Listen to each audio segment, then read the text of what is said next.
Nice to see you all. Greetings, welcome. Good morning, good evening, good afternoon, good day. Nice to see everybody here. Thank you for joining us today. We're expecting a few more people, but we have a lot to cover in the session today, so I think we might just jump in and get started. This session, this is one of our Globe Learning sessions. This session is focused on member recognition, especially the folks who had received the Lifetime Achievement Award during the Globe annual meeting this year. Before we dive in, just a few reminders. If you're having technical issues, you can contact us through our email, meetings@nasaglobe.org. Also, please take this moment to say hello in the chat. Let us know where you're joining us from. You can also activate translation or captions if you need them by going to those three dots on the lower right-hand corner. You should see a button for captions there, and you can turn on translation. Next slide, please. Quick reminder, we have a code of conduct. Essentially, please make sure you engage in professional, courteous language. We're here for all of us to learn from each other and to work together and further connect the Globe community. So just engage professionally. Thanks. Next slide, please, Carol. Thank you. Another quick reminder, as I mentioned, this is a follow-up session from our Globe annual meeting. The sessions are designed to continue to connect members of the Globe community, to highlight the accomplishments from all of our projects, from a lot of our work from across the community, and to make sure that we're all learning from each other. So we have a few more sessions after this one as well, and we'll put a reminder on that. But all the information about our follow-up sessions is on the website. So you can find all of that on the website under the 2025 annual meeting. There's a link to the learning sessions that are occurring. And we do have another session next week that's looking at the SciAct science activation projects. And we'll have two sessions in December as well. One that is a follow-up, actually a second in the series focused on alumni, and another that has highlights from all of our regions. And then there will be more sessions in the new year, including one about lake observations. Next slide, please. So today we have this opening and this welcome. So welcome everybody. I'll say a little bit more, and then we'll go into a chat with all of our recipients of the Lifetime Achievement. So again, during the and then at the end of that, I will have two questions for each of those recipients, and then questions and answers at the end, followed by some wrap up and next steps. And next slide, please. So I just want to say a little bit. I think we can go to the next slide. Yeah. Before we jump into this, I just want to say a little bit about the member recognition. And so I just wanted to mention that Globe's legacy would not have been possible without the commitment of all of its members. And we had heard leading up to the annual meeting about the ongoing desire and need to recognize the contributions of members and to make those contributions visible. And so we wanted to recognize as many members as possible. So you may remember that during the annual meeting, we had several categories where we recognized some of the members, and Lifetime Achievement was one of those categories. In order to to learn more about the members of the Globe community, we had solicited input from the community through a nomination process that opened with a call for proposals for the meeting itself. We had all of those categories, which you will have seen during the annual meeting. And based on the histories of all the nominees, we thought about those categories and made some adjustments, and then made some choices about who to recognize during the meeting. So today we are going to highlight these individuals that were selected within this category of lifetime achievement. They have across all of them, they have an extensive history with the Globe community, and they've made substantial contributions to the development and to the use of Globe protocols, Globe data, trainings, and the coordination internationally. And so with that, I'll just say a little bit about each of our speakers today. The first, Elena Bautista Sparrow, is a research professor and education outreach director at the University of Alaska Fairbanks. Since introducing the Globe program to Alaska in 1996, Elena has inspired many students and trained educators and scientists around the world in Globe. Ines Maria Mauad. Ines is an educational coordinator and mentor trainer of the Globe program in Brazil. She has provided training to teachers across Brazil, enabling the integration of Globe's methodologies into classrooms nationwide. She's also led highly impactful student research projects throughout the country. Patchara Pongmanawut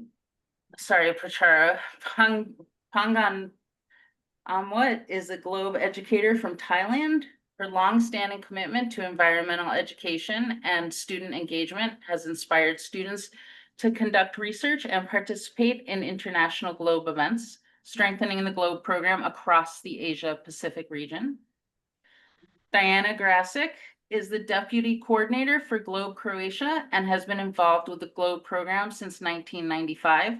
She encourages and inspires teachers and students in their Globe activities and strengthens earth science education across Croatia and across the Europe and Eurasia region. Ylliass Destin Lawani is a Globe alumnus and the country coordinator for Benin. He's a champion of Globe. He's been a champion of Globe for many years, and he has inspired and supported Globe members across Africa through his dedication, collaboration, and commitment to the program. And so with that, we can begin our fireside chat with a couple of questions. Next slide, please, Carol. So our first question, we'll begin with Elena, but our first question for each of our panelists: what first inspired you to get involved with Globe, and what Globe-related accomplishments are you most proud of? So, good morning, good afternoon, good evening, everyone. So we actually searched for a program such as Globe. Our team of educators and scientists from Alaska, along with other similar teams from the rest of the United States, were invited to Washington, D.C. in 1994 for a climate change education conference. We were all challenged to think about how we could effectively educate the general public about this topic. Our team decided that we would work with primary and secondary students who we thought would share with their parents what they were studying at school to make them aware of the environmental changes that might be happening due to changes in climate. We examined the many different environmental education programs and found Globe. Globe was very attractive to us because it engaged youth, any student, in the science process to ask questions, collect their own data or evidence, make sense of the data, and look at their evidence on hand to make decisions of what the next steps might be.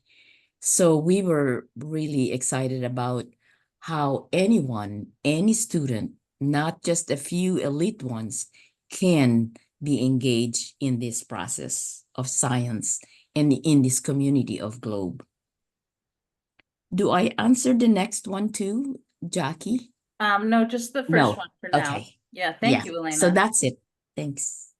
Yeah, really important to ensure that youth everywhere are engaged with those scientific practices. Ines, I'll hand it over to you for the same question. Yes.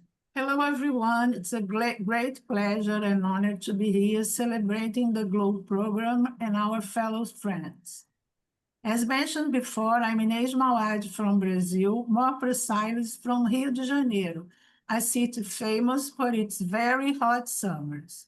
I've always lived surrounded by mosquitoes, and the opportunity to work with them through the GLOBE protocol in a more exploratory way with my students has truly inspired me.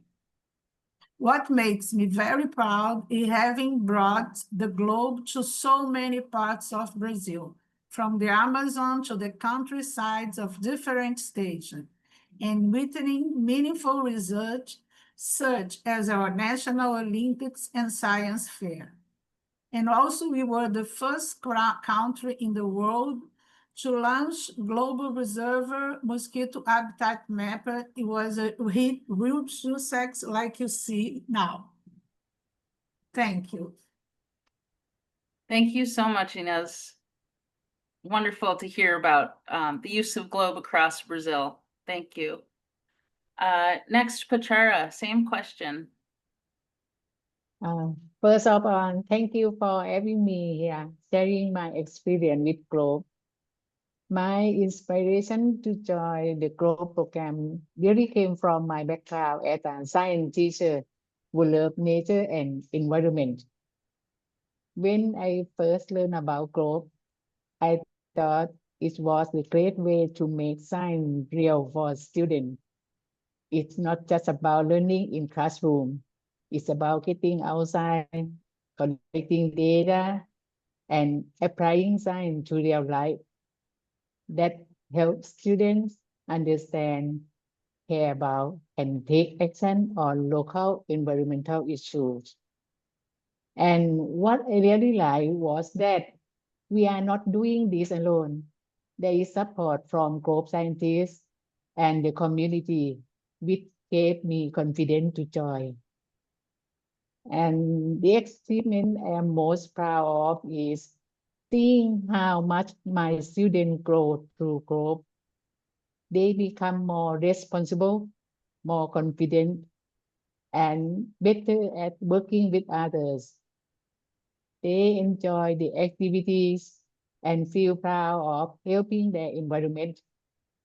Some students even conduct their own research on local issues and present their findings at regional, national, and international events.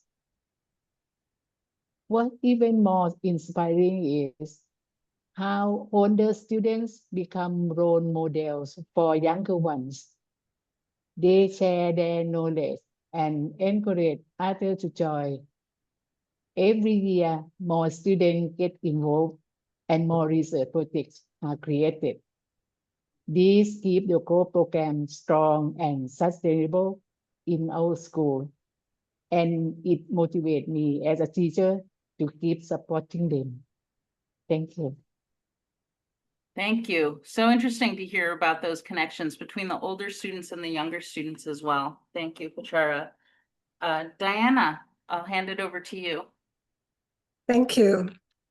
Well, I want to remember that 30 years ago in 1995, when GLOBE started in Croatia, I was a senior advisor at the Ministry of Education for science subjects, for science education. And I was aware that there is a widespread practice lecturing in sciences, like theoretical teaching. And when I was first introduced with GLOBE, I was fascinated with it because it was hands-on it was modern, it was attractive, it brought a modern technology, and I was aware that it will be attractive for students. And what I managed to do, organizing teacher trainings, it was that teachers, very many of them, were also thrilled by the Globe and enthusiastic about it. So they really could do science with the minimal equipment, which was affordable and not complicated. So they could really do science. And what I am mostly proud of is the great number of teachers that were using Globe. And I heard from many of them that it really changed their teaching, modernized their teaching. And the other thing is that from 1998, we started to organize our Globe Games, gathering students and teachers annually to show what they are doing and to exchange experiences. Thank you. Wonderful. Yeah, always wonderful to hear also about the impact of Globe on the educators as well. So thank you for that. Ylliass, we can hand it over to you now. Thank you very much, Jackie. Hi, everyone. I would like also to emphasize the role of teachers, and because my journey with Globe is rooted in mentorship and a transition from curiosity to conviction. It began in 1995 at the beginning of Globe as a high school student in Benin Republic. I would like to thank my biology teacher from that time, Mrs. Alijenato Aliwe Manuel, who has also been a teacher for many generations of Globe students and today Globe members. What fundamentally inspired me was the realization that students were not simply learning about environmental science. They were actively doing it and contributing to a scientific project at a global scale. This early spark quickly evolved into a sustained conviction, transitioning from a personal learning to regional leadership and capacity building. What truly drove my involvement thereafter was the need of empower the next generation of African scientists and educators. As the Global Alumni Representative for Africa region since 2010, and an active member of the Globe Africa Regional Office, I would like to thank Mark Brittany, who is the Globe Regional Director, who has given a strong support to Global Alumni Group. So my inspiration is constantly renewed by the potential to create a self-sustaining network of dedicated scientists, teachers, and professionals, ensuring that the powerful tools and methodologies of Globe are deeply embedded across the Africa continent. Thank you very much. Thank you so much, Ylliass. And thank you to all of our panelists today. It's really interesting to hear about your work spreading the use of Globe and Globe protocols, spreading science practices in every region. I want to move to our second question. Before I do, just for those of you who are online, who are listening in, feel free to add any questions for our panelists in the chat. We will come to those in a few minutes once we get through the next question. So our second question, we'll go in reverse order. We'll start with Ylliass. Looking back, what is one lesson or insight you'd like to pass on to others in the Globe community? And go ahead, Ylliass. Ylliass, I'll turn it over to you. Thank you. What I can say is that the greatest lessons I would like to share, gleaned from my experience on the evaluation working group, the diversity, equity, inclusivity, and accessibility working group, the international organizing team regarding the Globe Annual Meeting, and my role as the Africa Region Alumni Representative, Benin Country Coordinator, Teachers, and Mentor Trainer, is the necessity to maintain the passion, the Globe passion. This can be done in two ways: by investing deeply in Globe alumni. Of course, I represent Globe alumni, and also investing in peer networks to ensure longevity of the Globe program. The ultimate measure of Globe success is not the volume of data collected today, but the quality of the leadership pipeline, which create tomorrow's leaders, tomorrow's people, tomorrow's communities, which will impact the program. We must view Globe as a catalyst for a long life scientists, educators, and leaders, not just a program for K-12 students. So what I will say to finish on this aspect is that Globe is more than a program. Globe is a community, and I'm very proud to belong to this community. What links us is our passion, is our dedication to the program.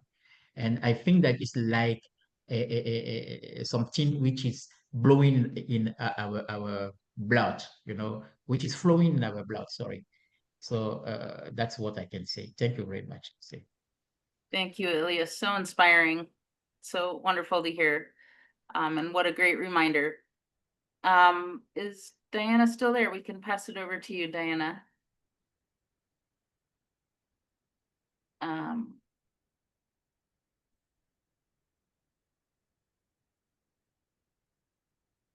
Diana's here. Yep.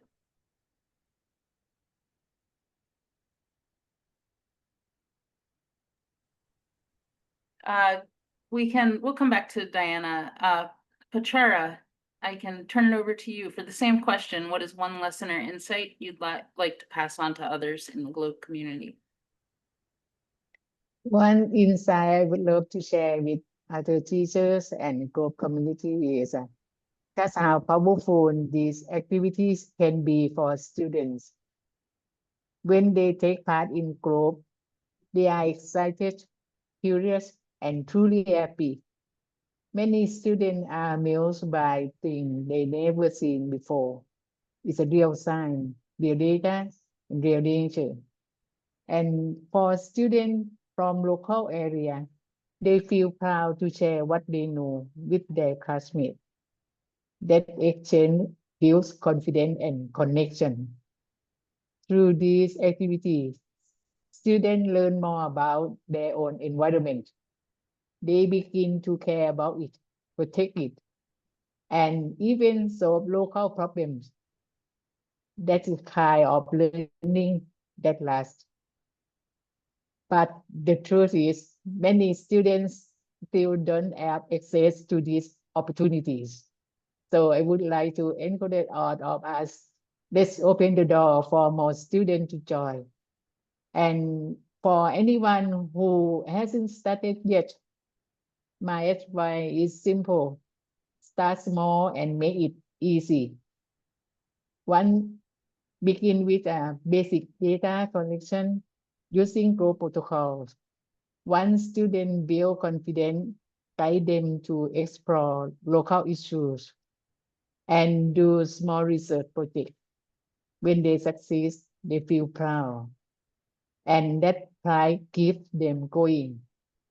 This step-by-step approach helps students stay engaged and make Globe a lasting part of their learning journey. Thank you. Thank you so much, Patchara. Diana, we can turn it back to you for the same question. A lesson or insight you'd like to pass on to others in the community.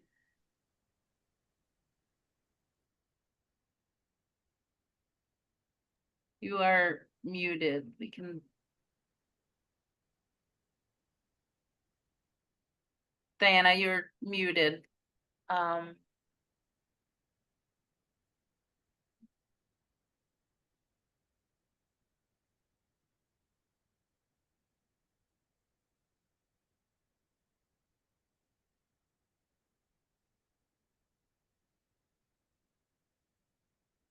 There you go. Okay, sorry. I was thinking about what is the experience I would like to share. And definitely it is that sometimes there are obstacles. I'm speaking as a former country coordinator, not enough support. Your superiors, your boss does not really understand what you are doing, and you kind of feel alone. And then it is very, very important to have this international network. You have friends who are in Globe community, and they can be very supportive, very important in such moments of insecurity. And the same is if you are in the school teacher. It is not easy to be the only teacher in the school who is doing Globe. So we often recommend it to our teachers to train more than one teacher in the school so that they can help each other. But even if there is just one, there is a Globe community who is always ready to help, to give advice, to share some experience which can be helpful or even comforting. So, thank you. Yes, very important and practical advice. Thank you. Next, Ines, I can turn it over to you. Today, after more than 15 years, Globe in Brazil has grown in a very special way. Little by little, more schools, teachers, and students start to investigate their own surroundings, collect data, and making real science contribution. This movement has helped to strengthen science education, raise environmental awareness, and create a community that's exciting about learning, discovery, and sharing science together.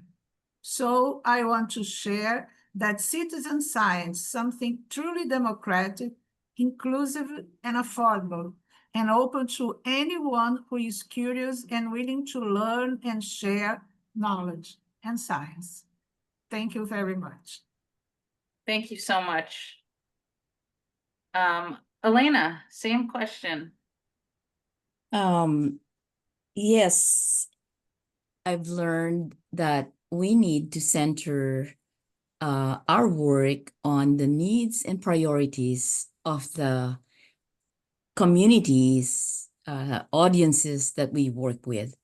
For educators, we found that we need to help them do what they're supposed to do in their classroom and meet the standards that they're supposed to be using. And so we have, and for students to give them the agency to do and contribute to science and do and apply their learning to action so that they can help in their community. And through evaluation efforts of our, what we're doing, we have found that indeed students have found agency to be able to advocate for their own communities and address, do a stewardship project that is important in their community. And one of the things too that has been adding to the voices of the other panelists about our community of the Globe program, which is not only local, but international, where we are members of, I call it the Globe family. And that's why I always look forward to the times when we get together, whether in person or through virtually, is to be able to connect back and encourage and give each other um, affirmation for the work that we're doing together, and how important it is in this world that's sometimes is very divided, and so there are many ways that our Globe family and Globe community has been able to work together and effectively to work with students. And so one of the other things that we have done in our Globe here in Alaska is to apply not only to students. We always say that our program is K to Gray, so that we in not only pre-K students, but also anybody through people who have retired to be engaged in this program of observing and monitoring the environment and contributing to knowledge about the earth around us, the environment around us. And it's such a pleasure to have been able to be part of this community of educators, scientists, and community members. Thank you. Thank you, Elena. We do have a little bit of time, and I'm hearing a theme across all of you about connection, right? Connection across the Globe community, or building connection across educators, or connecting youth or students to each other, and connecting to the earth, right? Connecting to what we're learning about the world around us and about the earth. I wonder, it's not always easy, right? That's very challenging to do. I wonder if, since we have a little bit of time, if any of our panelists have a story or any other insights you might want to say about, maybe there's a time when you felt like it was challenging to build that connection, or if you have a story of something funny or joyful around that. But I think, do you have any thoughts on that? Any additional thoughts about how you've built that connection or how you've maintained that?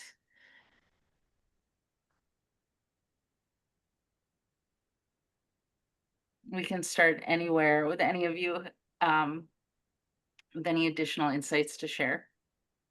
I can start with just a story about how students who've never done science and didn't think that they could do science were just so motivated that we've been told by parents and teachers how students who were sick and not supposed to go to school said, "Oh no, I've got to go because it's my turn to," because they take turns in going to the weather station to observe. And that the student was saying, I'm feeling fine now, but I need to go to school because it's my turn to be looking at the weather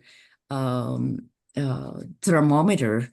And so to be inspired by those, and another teacher who is Native said that it has inspired the Alaska Native students who are usually part of the environment as learning from their elders, that then they felt at home when they were doing Globe protocols outside in the environment. And so Globe has been a way of enriching and sustaining the cultures that our students are engaged in.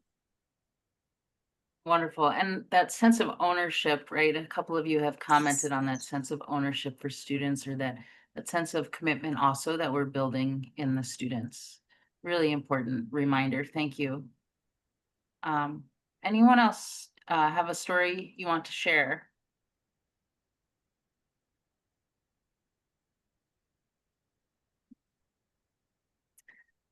I see we do have a couple of comments in the chat as well. There's one question for Elena. How can your research colleagues at the University of Alaska Fairbanks better support your work and the work of GLOBE as a whole?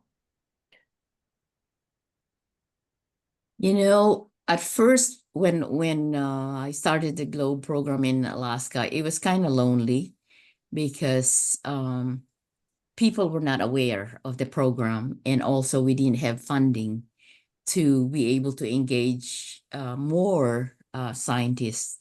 And now I'm really glad that there's many more people are aware, researchers, early career scientists who we have been able to involve in this work. And in fact, you know, one other story that I want to share about a person starting besides Ylliass, who started as a student, GLOBE student, and now is a GLOBE country coordinator, is the story of one in the village where she was she started in GLOBE, and then after she finished her college degree, she started teaching as a teacher and using GLOBE, and now she's a professor in the College of Indigenous Studies here at the university. And so she knows the importance of that and has told us about the tribal members of the tribal council who have been GLOBE trained. And so it's the fever is spreading. The GLOBE fever is spreading. And we have indeed we have invited researchers, and actually because of the attractiveness of what GLOBE can do and provide contributions to a researcher's own projects and research. They have we have publications on GLOBE student research being used in scientists' research. So invite them and actually have them try and invite them to be part of your project, and so that they could learn how to use GLOBE in their work. Thank you, Elena. That's a really great story. Also, thinking about some of the challenges even of getting started with GLOBE and how we support the spread of GLOBE in our areas, or support others to use GLOBE protocols or engage in trainings. Also, Marina shared a story in the chat as well about meeting Diana and becoming engaged in GLOBE and using it as a science teacher. Marina, I don't know if you want to say any more, but it sort of reminds me a little bit of your story, Elena, too, just of getting involved in GLOBE and overcoming those initial challenges of how do we actually get involved, and how do we get others involved, and then inspiring students to do so. Yes, I'm very glad of having known Diana, because she really inspired me. And also the way she inspired me, I tried to inspire my students. So all the students that I was teaching were always wanted to be in GLOBE. So we had always about more than 50 students every year who are doing GLOBE. That's the number that I was teaching every year. So I'm very glad that I have known Diana, and now I'm retired, but I still try to involve. I have my group of citizen scientists, but I have problems because my student, everyone works, and so they don't have time. They all put the application on their phones, but I don't think that they send a lot of data, because I should see it, but I'm trying. I'm physically disabled, and I work as a volunteer with physically disabled people, and I tried to involve them in citizen scientists, but they have problems with funds. They don't have internet, so it's a bit difficult. I'm trying to get some money for them, some funds, but not. I'm not very happy with what happens. So I try, and I'll try some more, but I hope somebody will respond someday. Okay. Yeah, thank you for sharing that, Marina. And, you know, to that point, I think there's so many challenges and obstacles that so many of us face sometimes in implementing Globe and using it with very different audiences. And I'm wondering if any of our panelists might want to speak to that as well. Do you have any other stories of times that you have also faced challenges or seen some of those challenges implementing Globe or engaging students with Globe?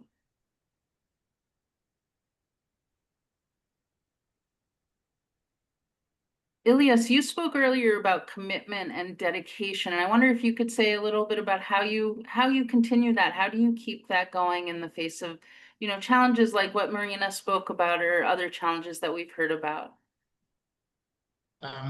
When you were asking that question, Jackie, I was thinking about my experience as a coordinator of Globe Zika education and education project.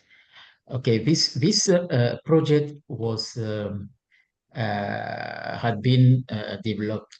Dr. Roski said from my research with a group of Globe students from Benin on mosquitoes, which had been presented at the first Globe Learning Expedition, which took place in Helsinki in 1998. By coordinating this project from 2017 to 2021 in Benin, I got a big challenge how to work with Globe alumni, how to find them. And I was lucky during that time to have a database which helped me to connect with all of them. But by the way, I also get contact with a global alumni who was in the in media area. She worked for that, and she helped us to promote the project, Globe Zika Education and Prevention Project, uh, in order to sensitize more Globe alumni, more students to participate in this program, in this project. So it was challenging, but it was also rewarding because it helped us to reconnect and re-engage in the program. Today, Globe alumni in Benin are running the program, and we are not doing it because we are waiting for any reward. We are doing it because it must be done, because we need to do it, because it's like what Elena called the globe fever. We got that fever, and it is important for us to stay connected and work together for the better of globe program in our country, in Africa region. Thank you very so much, Jack. Ylliass. Thank you. I do see a question in the chat. Oh, Ines, did you have something you wanted to add? Yes, I don't have such a good English, but I want to try. When we start a Global Observer mosquito habitat mapper, we have to do a research, a study in the beginning of using the Globe app, the Global Observer app, and the end, 6 months between the Globe using the app. The students, but here in Brazil, you buy a mobile, then you buy another mobile, you change the numbers. So it's very difficult to start the same number and to finish with the same number. And I had to call more than 2,000 students and talk to the mothers and the fathers, the parents. And one of them, I was in the 100, I don't know what, and she said, she was in the community, who are you? I'm not going to answer anything. Are you coming here? Don't come, I'm going to call the police. It was very funny. Then I explained her that it's a global research about using the app. It was very funny. Wow, thank you so much for sharing that, Ines. That's a really great story. And yeah, thank you. You've all done a wonderful job. It's been so inspiring to hear from you all. There is another question in the chat, sort of related to what we've been talking about, but Patchara Pong asks, many Globe teachers spend extra time guiding students, sometimes even outside of school hours, or helping them as they prepare for university. Has that ever been difficult for you? And what makes you feel it's worth continuing? If I may Go ahead, say Diana. something about it, it is really a great problem because very often teachers have to spend extra hours after school hours. And it has to do with enthusiasm. If they see the benefit, if they see the effect on students, it's very motivating. And usually students give feedback that it is very useful and it is more attractive than regular school hours. So it's kind of paying off to teachers. Unfortunately, no other way in our country. Maybe teachers can have 1 extra hour paid a week. Some have that, but it is not really enough for everything they do. But I wanted to say that in our case, in Croatia, the main driving force for Globe, for sustaining Globe, is this Globe Games that we have each year. And since it is funded by the ministry, we cannot invite all Globe schools and Globe students. We have to select, and we select most active. So this is a kind of carrot, you know. If you are doing Globe, if you are active, you will participate in this Globe Games, and students love that. Can you say a little bit more about Globe Games? It's a really great example about how to engage youth with Globe protocols. Yeah, in our case, now we invite about 30. In the future, in the past, it was more like 40 schools, and each school is represented by 3 students. So teacher has trouble sometimes to select just 3 students among those 50, like Marina said. But they represent school, and they compete in the knowledge about Globe protocols. So they have tasks.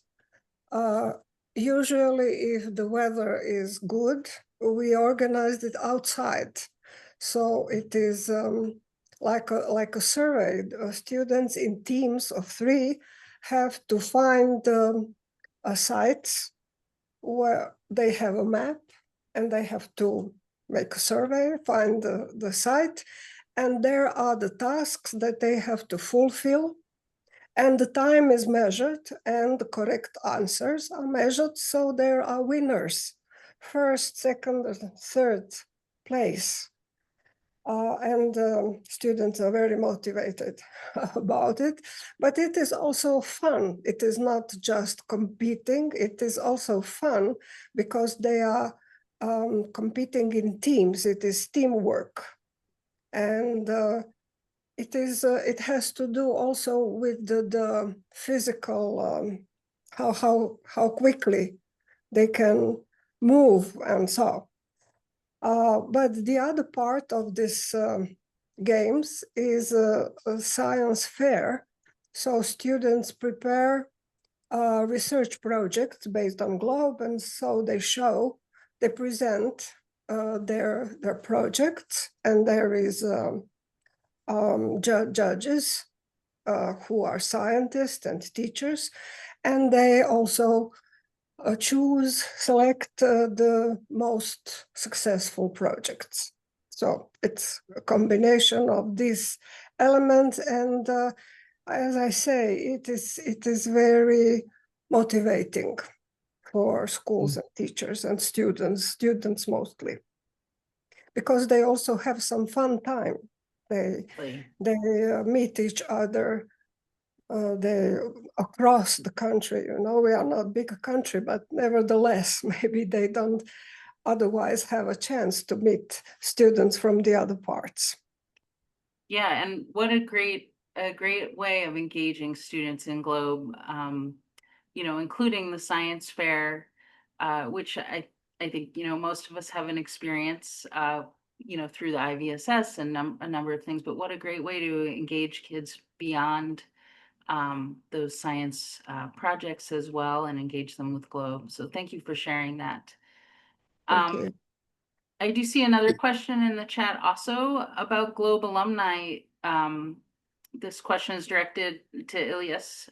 What has been the key to engaging GLOBE alumni to become GLOBE leaders? And do you have any suggestions about how to expand your approach to other regions? Yes, thank you very much, Holly, for that interesting question. It was based on my experience is that we have created a network. A network we are connected by email, by WhatsApp, and social media. And we use also to share opportunities, you know, GLOBE opportunities and non-GLOBE opportunities, you know, regarding science, you know, conferences, international event to which our members, GLOBE alumni can attend. And the other thing is that it's a recognition. We use our GLOBE country coordinators, let's say power, to make some recommendation, you know, when they need to apply for an event, a conference abroad or something that for which they need recommendation, we do that to support the application. Okay, so I think that by providing opportunities, professional opportunities to alumni, we can maintain them. We can help them to sustainably be involved in the GLOBE program. I also, yes, I want to mention also the personal involvement of the director of GLOBE Africa Regional Office, Mr. Mark Brickney, who sometimes use his own money, you know, his pocket, take money from his pocket to support alumni when I cannot do it. You know, sometimes this money came to support the attendance of a GLOBE alumni to GLOBE event, GLOBE regional event, GLOBE regional meeting, for example. Paying ticket, you know, paying for hotel, and such thing is important for GLOBE alumni, you know, to be recognized and promoted through the GLOBE network. Thank you, Ylliass. And again, you know, both your comment and Diana's, I'm hearing that connection piece again, right? That theme of we have to be building connections, we have to sustain the connections. You know, being in touch with the alumni, having the students connect with each other. In Diana's example, it's so important for maintaining our community and continuing to build that enthusiasm and commitment. We have just a couple minutes left. Are there any do any of you want to share a last story or comment or anything else? I don't see any other questions in the chat at the moment. I'd like to share how important, just on the connections, we have examples of students who started from kindergarten and now is in college doing environmental science and actually still doing Globe. I mean, and has been awarded and recognized for her research and work. This is Teslyn Brannon from Salcha. And so when the students get inspired and feel like they're part of this community who's contributing, and so that they can make a difference in their own community and in their own careers. That's where Globe has been very important. We have students who have gone to Globe Student Research Regional Symposia, and they have presented and they've gotten to know other students, and then they've also tried to work with each other or stay in touch, and that has increased the motivation to remain and be sustained in doing Globe. Yes, please, Jackie. I would like to add something regarding also the relationship and networking between alumni and students.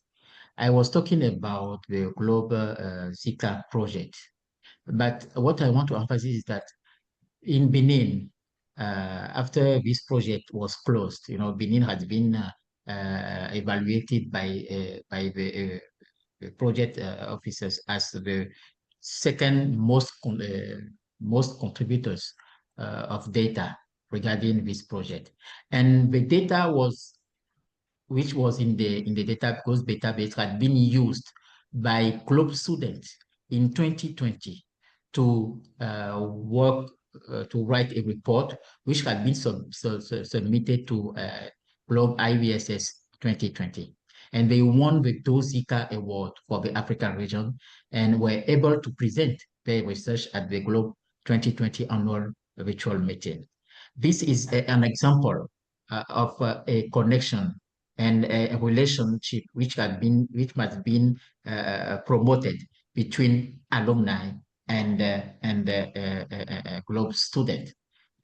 So that's what I want to emphasize and to say before we close. Yeah, Jackie, thank you, very much. Ylliass. Ines, do you have a quick word? Yes, very quick.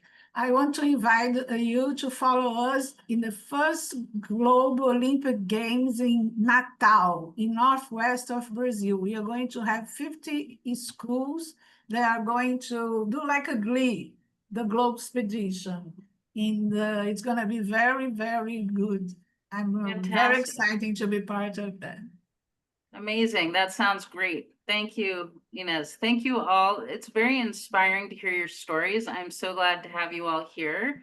And Carol, yes, thank you. One last comment. I just wanted to remind everyone, first of all, we will continue the conversation about alumni stories in December, on December 4th. And next week we have another learning session where we will hear from some of the work that's been happening around the US funded by NASA related to Globe as well. And then, as I mentioned earlier, we'll also have highlights from the RCO regions and more connections to citizen science in the new year. Next slide, please, Carol. And the very last thing I wanted to mention is that these are sessions for you all to learn. We are also learning from them as well as we plan for the next session. So please leave any of your feedback in our feedback form, and you can find the link in the chat. Thank you all again. Thanks to all of our panelists for sharing your stories and for highlighting your achievements within your regions. It's really nice to see everybody here, and thanks for joining us today. Bye. Bye, everybody. Bye. Bye. Thank you. Bye bye.